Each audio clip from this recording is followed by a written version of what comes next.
ሰላም ጤና ይስጥልን የተከበራችሁና የተወደዳችሁ በዓለም ዙሪያ የምትገኙ የጣና ቴሌቪዥን ቤተሰቦች እንደምን ዋላችሁ።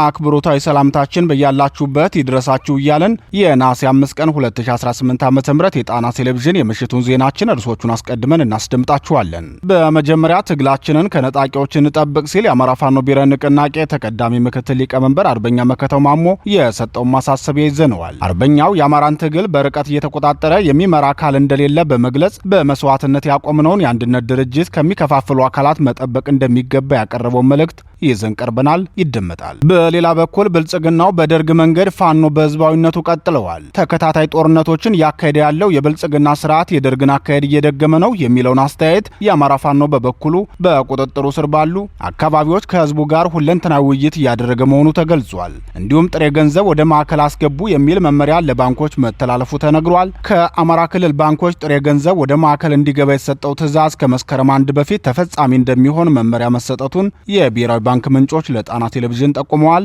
ይቀርብላችኋል። በመተከል ዞን ግልገል በለስ ከተማስ ምን ተፈጠረ? ከዛሬ ጧት ጀምሮ በከተማዋ የተሰማው ተኩስ ከፍተኛ ጉዳት ማድረሱ ተነግሯል። ጥቃቱን የፈጸመው የጉምዝ ታጣቂ ቡድን መሆኑን የጀርመን ድምጽ ሬዲዮ መዘገቡን እናስደምጣችኋለን። በስለት ተወልደው በከንቱ ወደቁ በሚል ርዕስ የትግራይ ምሁራን ያቀረቡት ሐሳብ ትኩረት ስቧል። በራያና በወልቃይት የተከሰቱ ውጊያዎችና የትግራይ ታጣቂዎች ላይ ደረሰ የተባለውን ከፍተኛ ኪሳራ በተመለከተ የቀረበው መረጃና ምላሽ በዝርዝር ይዘን ቀርበናል። እነዚህንና ሌሎች ዜናዎችን አካተናል። እስከ ፍጻሜው አብራችሁን እንድትቆዩ እየጋበዝን ወደ ዝርዝር ዜናዎቹ እናልፋለን።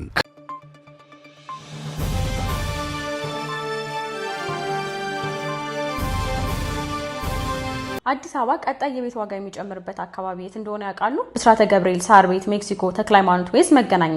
እነዚህ ዋጋቸው ከፍተኛ በሆኑ የከተማችን ቦታዎች ላይ ተመጣጣኝ ዋጋ ያላቸውን ቤቶች ከ3 ሚሊዮን ብር ጀምሮ እስከ 6.5 ሚሊዮን ብር ድረስ ከፍተኛና እውነተኛ ቅናሽ የተደረገባቸው እነዚህ ቤቶች ባለ 1 መኝታ ከ60 ካሬ እስከ 98 ካሬ፣ ባለ 2 መኝታ ከ85 ካሬ እስከ 137 ካሬ፣ ባለ 3 መኝታ ከ120 ካሬ እስከ 200 ካሬ ድረስ ይገኛሉ። እነዚህ ቤቶች ከ100% ክፍያ እስከ 30% ቅናሽ የሚያገኙባቸው ሲሆን አሊያም ቀስ ብለው መክፈል ከፈለጉ እስከ 3 ዓመት ድረስ ከወለድ ነፃ በሆነ አከፋፈል ቅድመ ክፍያ ከ15% ጀምሮ ከፍለው ቀሪውን በረጅም ጊዜ አከፋፈል ቀስ ብለው መክፈል ይችላሉ። ሁሉም ሳይቶቻችን ላይ ለመኖር አስፈላጊ የሆኑ መሰረታዊ ነገሮች እንደ ከርሰ ምድር ውሃ፣ ዘመናዊ የሰውና የዕቃ ሊፍቶች፣ ጂም፣ ስፓና የልጆች ማቆያና ኢቨንት ስፔስ ከበቂ መኪና ማቆሚያ ጋር የተሟላላቸው ናቸው። ከሀገር ውጭ ለምትኖሩ ኢትዮጵያውያንና ትውልደ ኢትዮጵያውያን ደግሞ እዛው ባላችሁበት ሀገር የሽያጭ ውላችሁን በዲኤችኤል አማካኝነት ልከንላችሁ እንዲሁም ካላችሁበት ሀገር ናችሁ ክፍያ የምትፈጽሙበት ሁኔታ አመቻችተናል። ለበለጠ መረጃ ከታች በተቀመጠው ስልክ ቁጥር ይደውሉልን።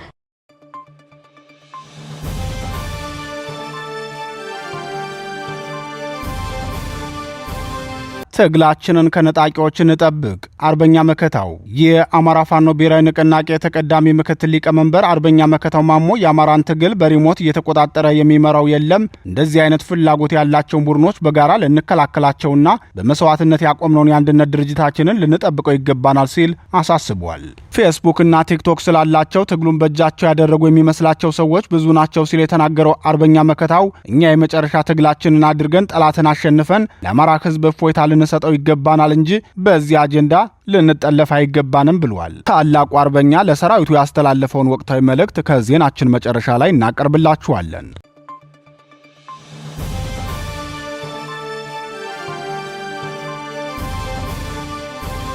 ብልጽግናው በደርግ መንገድ ፋኖ በህዝባዊነቱ ቀጥለዋል። ጦርነትን የስልጣን ዘመኑ ዋስትና ያደረገውና ተከታታይ ጦርነት እያካሄደ ያለው የብልጽግናው ስርዓት የደርግን መንግስት አካሄድ ኮፒ አድርጎ እየተገበረ መሆኑ ታውቋል። የአማራ ፋኖ በበኩሉ ነጻ ካወጣው ቀጠና ህዝብ ጋር ሁለንተናዊ ውይይት በማድረግ ላይ መሆኑን ገልጿል።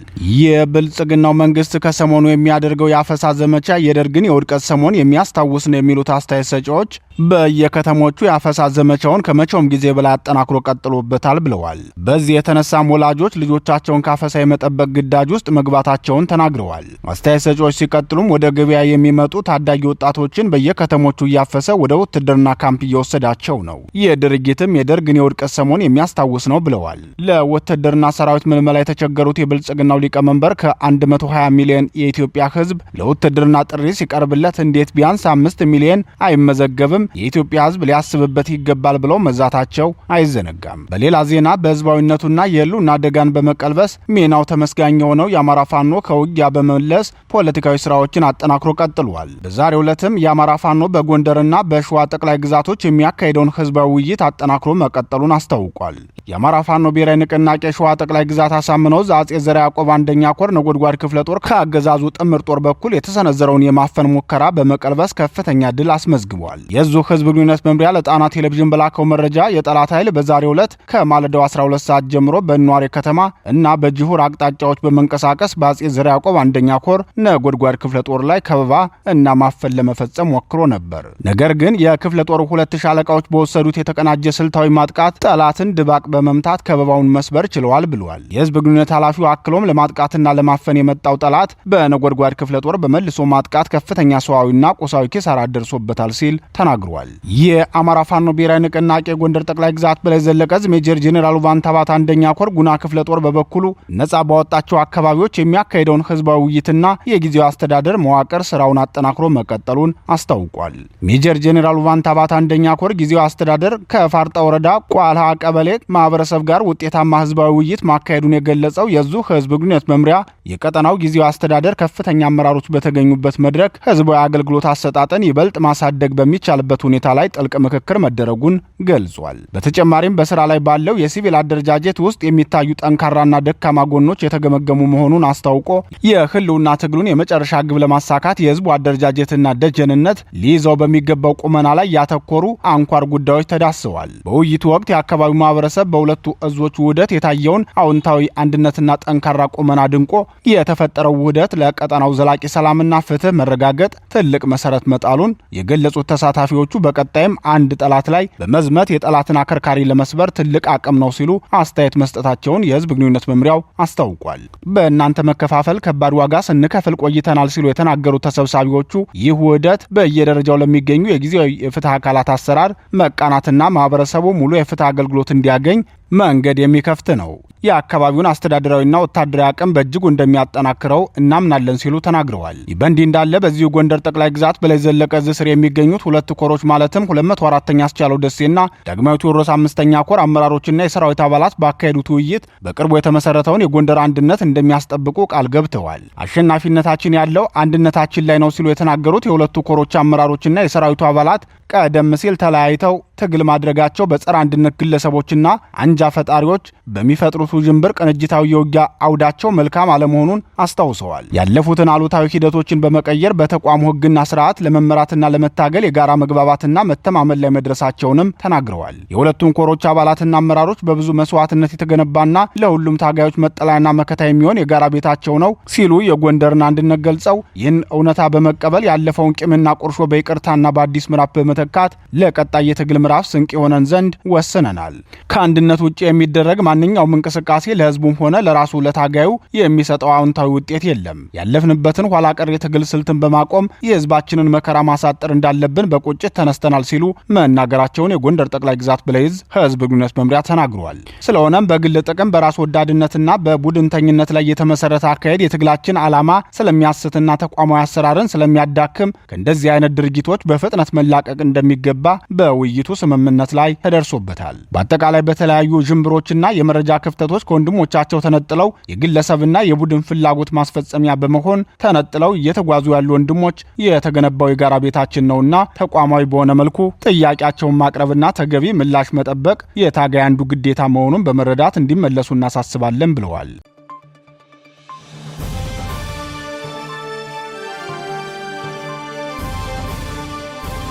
ጥሬ ገንዘብ ወደ ማዕከል አስገቡ። ብልጽግና በአማራ ህዝብ ላይ የተራዘመና የማይቋረጥ የዘር ማጥፋት ጦርነት የከፈተው የብልጽግናው ስርዓት አሁን ደግሞ ጥሬ ገንዘብን በተመለከተ ለባንኮች መመሪያ ማስተላለፉ ተነገረም። እንደ ጣና ቴሌቪዥን የብሔራዊ ባንክ ምንጮች ገለጻ ከአማራ ክልል ባንኮች ገንዘብ ለማውጣት የሰጠው ትዕዛዝ ከመስከረም 1 በፊት ተፈጻሚ እንዲሆን የሚያዝ መሆኑን ገልጸዋል። በዚህም መሰረት በተለይም በጎንደር ጠቅላይ ግዛት ብናት፣ በለሳ፣ ደንቢያና እስቴ ወረዳዎች የተለያዩ ባንኮች የጥሬ ገንዘብ ሽሽት ማድረጋቸው መሆናቸውን የደረሰን መረጃ ያመላክታል። የጣና ቴሌቪዥን የዘወትር የኢኮኖሚ ተንታኝ በጉዳዩ ዙሪያ በሰጡት አስተያየት እንደዚህ አይነት የጦርነት ስልት የሚጠቀሙ መንግስታት ብዙ ጊዜ የውጭ ወራሪዎች ናቸው። ለምሳሌ አሜሪካ በቪየትናም ጦርነት ይህንን አካሄድ ተጠቅማበታለች። የጥሬ ገንዘብን ከባንክ በማሸሽ የሚደረግ የጦርነት ስልት እጅግ አደገኛና ከፍተኛ የሆነ የጥላቻ መገለጫ ነው ብለዋል። የኢትዮጵያ መንግስት ይህን ውሳኔ ተግባራዊ የሚያደርግ ከሆነ አሳውን ለመያዝ ባህሩን ማድረቅ የሚባለውን ክፉ የጦርነት ስልት ነው ሲሉ የሚናገሩት የኢኮኖሚ ተንታኙ በአማራ ህዝብ ላይ በተከፈተው ጦርነት መንግስት የኢኮኖሚ ጦርነት በህዝብ ላይ ተግባራዊ አድርጓል። ከዚህ በፊትም ትምህርት ቤቶችን፣ ጤና ተቋማትን፣ የንግድ ማዕከላትንና የአፈር ማዳበሪያ ዝውውርን ከልክሎ ከፍተኛ ማህበራዊ ኢኮኖሚያዊ ቀውስ ፈጥሯል። አሁን የተሰማው የጥሬ ገንዘብ ሽሽትም ፋኖ ገንዘብ እንዳያገኝ ለማድረግ ሳይሆን የክልሉን ባለሀብት ለማደሄትና የህዝብን ህይወት ለማክበር ነው ሲሉ ተናግረዋል። ሌላው አስተያየት ሰጪ የፖለቲካ ተንታኝ በበኩላቸው ህወሓት ጥቅምት 24 ቀን ጦርነቱን ሊከፍት እየተዘጋጀ ፌዴራል መንግስቱ ጥቅምት 21 ቀን በሁለት አንቶኖቭ አዲሱን የገንዘብ ኖት ጭኖ ነበር መቀሌ ያደረሰው። በወለጋም ኦነግ ሸኔ በርካታ ባንኮችን እየዘረፈ የባንኮች ስራ እንዲቋረጥ አልተደረገም። ለባንኮችም የተለየ ጥበቃ አልተደረገላቸውም። በአንጻሩ በአማራ ክልል ጦርነት ባንኮች እንኳን ሊዘረፉ ጭራሽ በፋኖ ጥበቃ እየተደረገላቸው ነው። የባንኮች አለመዘረፍ ደግሞ ስርዓቱ በፋኖ ላይ ሊሰራው ያሰበውን ፕሮፓጋንዳ አክሽፎበታል በማለት ይናገራሉ። ተንታኙ አስተያየታቸውን ሲቀጥሉም በአማራ ክልል ባንኮች ጥሬ ገንዘብ እንዲያሸሹ የተደረገበት ምክንያት ሆን ተብሎ ህዝብን ለማሰቃየት የታለመ እንደሆነ ገልጸዋል። የብልጽግናው ስርዓት በህዝብ ላይ ያለውን ጥላቻና የሚፈጽመውን ጭካኔ በሚገባ የሚያሳይ ድርጅት መሆኑን የሚናገሩት ተንታኙ በክልሉ የደረሰው ሰዋዊ ኪሳራ ከፍተኛ ነው። በተለይም ማህበራዊ ኢኮኖሚያዊ ኪሳራው እጅግ በከፍተኛ ደረጃ አሳሳቢ ነው። ትምህርት ቤቶች እንዲዘጉ የተደረጉት በግልጽ በመመሪያ ሳይሆን በስልት ነው። ለምሳሌ የጦር ካምፕ በማድረግ ፋኖ ገብቶባቸዋል በማለት በድሮንና በከባድ መሳሪያ በመደብደብ ሴት ተማሪዎችንና መምህራንን በወታደር በማስደፈርና ወንድ ተማሪዎችን ደግሞ ለውትድርና በመመልመል ትምህርት ቤቶች ስራ እንዲያቆሙ ተደርገው ከ5 ሚሊዮን በላይ ታዳጊዎች ከትምህርት ውጭ ተደርገዋል። ሆስፒታሎችም የመንግስትን ወታደሮች ብቻ እንዲያክሙ በማድረግ የመድኃኒትና የምርመራ መሳሪያዎችን በመከልከልና የጤና ባለሙያዎችን በማንገላታት የጤና ተቋማት ከስራ እንዲወጡ እንደተደረገው ሁሉ ባንኮችንም በዚህ መልኩ በመጠርነፍ ህዝቡን ለከፋ ስቃይ ለመዳረግ የታቀደ ክፉ ሐሳብ ነው በማለት በዝርዝር ተናግረዋል።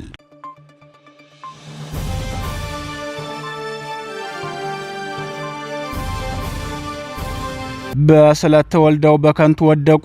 የትግራይ ምሁራን ጦርነትን የህልውናው መሰረት ያደረገውና በአማራ ህዝብ ርስቶች ላይ ወረራ ለመፈጸም ጦር እየሰበቀ ያለው ህወሓት በወሎ ራያና በጎንደር ወልቃይት ተከታታይ ጥቃት ደርሶበት በሺህ የሚቆጠር ታጣቂ ተገድሎበታል።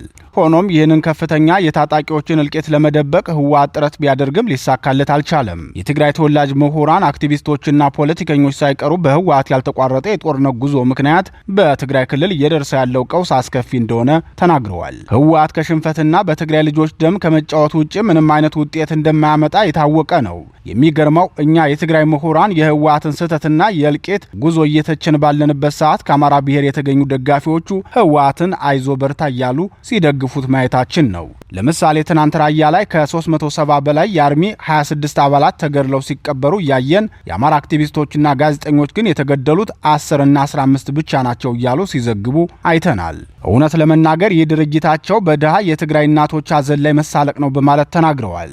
ሁሉም ወላጅ ልጆቹ በረሃ ላይ ወድቀው እንዲቀሩ አይፈልግም ሲሉ የሚናገሩት እኒሁ አስተያየት ሰጪ እናቶች ልጅ ለመውለድ ስለተስለው ወልደው መከራቸውን አይተው አሳድገው ሁሉም ወላጅ ልጆቹ በረሃ ላይ ወድቀው እንዲቀሩ አይፈልግም ሲሉ የሚናገሩት እኒሁ አስተያየት ሰጪ እናቶች ልጅ ለመውለድ ስለተስለው ወልደው መከራቸውን አይተው አሳድገው ለቁም ነገር በቅቶ ይደግፈኛል ደስታውንም አያለው ብለው ነበር የሚመኙት። ነገር ግን በህወሓት ምክንያት እነዚህ ድሃ ወላጆች እንኳን የልጆቻቸውን ደስታ ሊያዩ ይቅርና አስከሬናቸውንም አግኝተው አልቅሰው በባህላቸው መሰረት ቀብረው እርማቸውን ማውጣት አልቻሉም። በአጠቃላይ በትግራይ ክልል ያለው ሁኔታ በዚህ መልኩ የሚገለጽ ነው ብለዋል። ህወሓት የአማራን ርስቶች በጎንደርና በወሎ በኩል ለመውረር ጦር እያደራጀና እያስታጠቀ መክረሙ የሚታወቅ ነው። ከዚህም ባለፈ ተደጋጋሚ የወረራ ትንኮሳ ማድረጉም አይዘነጋም። ህወሓት በዚህ ሁኔታ አማራውን ለመግደልና ርስቱን ለመንጠቅ የሚያደርገውን ዝግጅት ማውገዝ ያልቻሉ የአማራ ተወላጅ የሚዲያ ባለሙያዎችና ፖለቲከኞች ህወሓት በድሮን የብልጽግናውን ሰራዊት ጨረሰው በማለትም የህወሓትን ወታደራዊ ኪሳራ ለመደበቅ ሲሞክሩ ታይተዋል። አንዳንዶቹም ጭራሽ ሸረሪና ላይ የብልጽግና ወታደር አልቋል፣ ሁመራ፣ ጎንደርና አዲስ አበባ ሆስፒታሎች በቁስለኛ ተሞልተዋል በማለት እስከ መዘገብም ደርሰው ነበር። እውነታው ግን በጎንደርና በወሎ በኩል ከ2150 በላይ የህወሓት ታጣቂ ኃይል በብልጽግናው ድሮን ማለቁ ነው። ህወሓት ተቃውሞ እንዳይነሳበት በማሰብ ይህንን እልቂት ለመደበቅ የሚያደርገውን ጥረት ደግፈው የቆሙ የአማራና ሌሎች ብሔረሰብ ተወላጅ አክቲቪስቶች፣ ጋዜጠኞችና ፖለቲከኞች በትግራይ እናቶች ሀዘን ላይ የተሳለቁ ሞራል ቢሶች ናቸው ሲሉ የብሔሩ ተወላጅ ፖለቲከኞች ተናግረዋል። ይህ በእንዲህ እንዳለ የህወሓቱ መስራች አቶ ስብሃት ነጋ ትናንት ከአንድ ሚዲያ ጋር ባደረጉ ቃለ ምልልስ የጽምዶ አባል ቡድኖችን ማስከፋቱን አስተያየት ሰጪዎች ተናግረዋል። ከፍተኛ የአማራ ጥላቻ ያለባቸውና አማራን እና ኦርቶዶክስን አከርካሪውን ሰብረነዋል በሚለው ንግግራቸው የሚታወቁት አቶ ስብሃት ነጋ በትናንቱ ቃለ ምልልሳቸውም አማራ በተለይም የሸዋ አማራ ለኛ ዋና ጠላታችን ነው ብለው መናገራቸው ከህወሓት ጋር ጥምረት እንፈጥራለን ብለው በተነሱት የፋኖ መሪዎችና የዚህ እኩይ ሐሳብ ደጋፊ ፖለቲከኞች ላይ ከባድ መልእክት ሆኖባቸዋል። አስተያየት ሰጪዎች ሲቀጥሉም የአማራ ፋኖ መሪ ሆኖ ከህወሓት ጋር ጥምረት ፈጥራለሁ ብሎ የሚነሳ ግለሰብ አይሁዳዊ ሆኖ ከናዚ ሂትለር ጋር ወዳጅነትን እንደሚመሰርት ከንቱ ሰው ነው። የትኛውም አይሁድ ከናዚ አባላት ጋር ጥምረትም ሆነ ወዳጅነት እንደማይመሰርተው ሁሉ የአማራ ተወላጅ ሆኖም ከህወሓት ጋር ጥምረት መፍጠር የለበትም። ይህን መረጥሶ እጣመራለሁ የሚል ኃይል ስሙና ታሪኩ በክህደት መዝገብ ላይ የሚሰፍር ይሆናል ብለዋል።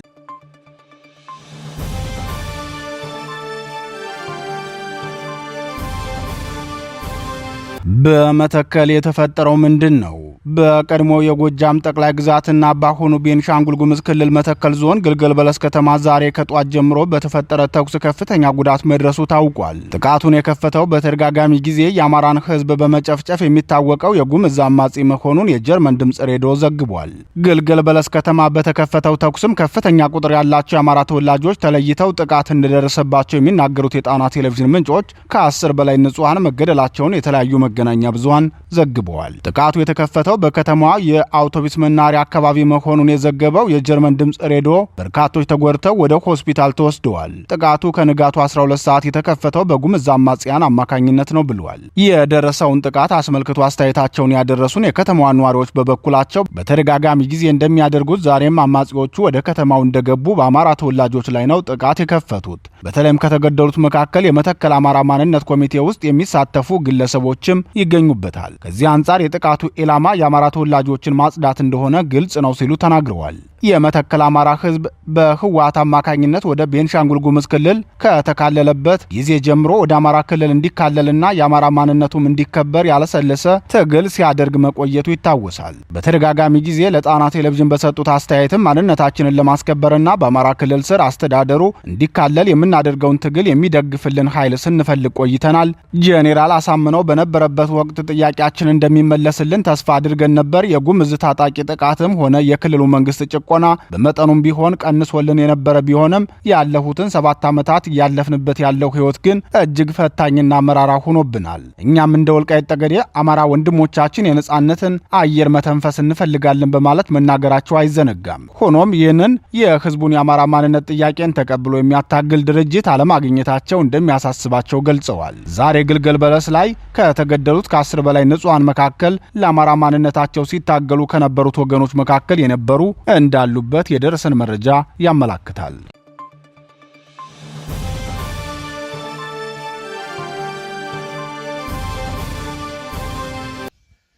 ስለዚህ በዚህ ልክ ግንዛቤ እንዲኖራችሁ በመጨረሻ በጣም ቆርጠንባችኋል፣ በጣም አስደስታችሁናል። በዚህ ልክ ራሳችሁን አዘጋጅታችሁ ጥላትን ደግሞ እንደ ልማዳችሁ ያውራቦ ሲባል በየቦታው ይበደበዳል፣ ይፈራል። ብዙ ነገር ታውቃላችሁ፣ የጥላት ስነ ልቦና። ስለዚህ የኛ ደግሞ በጥላት ላይ የበላይነት አሸናፊነት መላበስ አለብን። ልባችን ሞራላችንን መመለስ በጥላት ላይ የበለጠ ትናንት ከምንሰራው በላይ ጀግንነትን ተላብሰን ጥላትን የምናሸንፍበትን እንግዲህ በየደረጃው ባሉ አመራሮች የሚሰራ ይሆናል። ለዛሬው እንግዲህ በዚህ ልክ ተገናኘን። በጣም ደስ ይላል። በጣም ትልቅ ስራ ነው የተሰራው። እንደተባለው ከአሁን ፊት 2-3 ፕሮግራም አድርገናል። የዛሬው የሚለየው ደግሞ ሙሉ የስልጠና ማዕከል ሰራዊታችን በሚገባ ልክ ግንባታ ሰርቶ አዘጋጅቶ ዝግጅት አድርጓል ማለት ነው። ትልቅ ምስጋና በድጋሚ ይገባቸዋል ማለት ነው።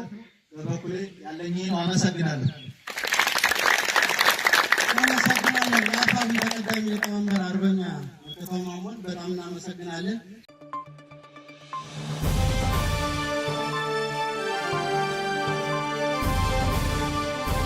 ክቡራትና ክቡራን የጣና ቴሌቪዥን አድማጭ ተመልካቾቻችን የምሽቱ ዜናችን የተከታተላችሁትን ይመስል ነበር። ምርጫችሁ ስለምታደርጉን ከልብ እናመሰግናለን። ተሰናበትናችሁ። ጤና ይስጥልን።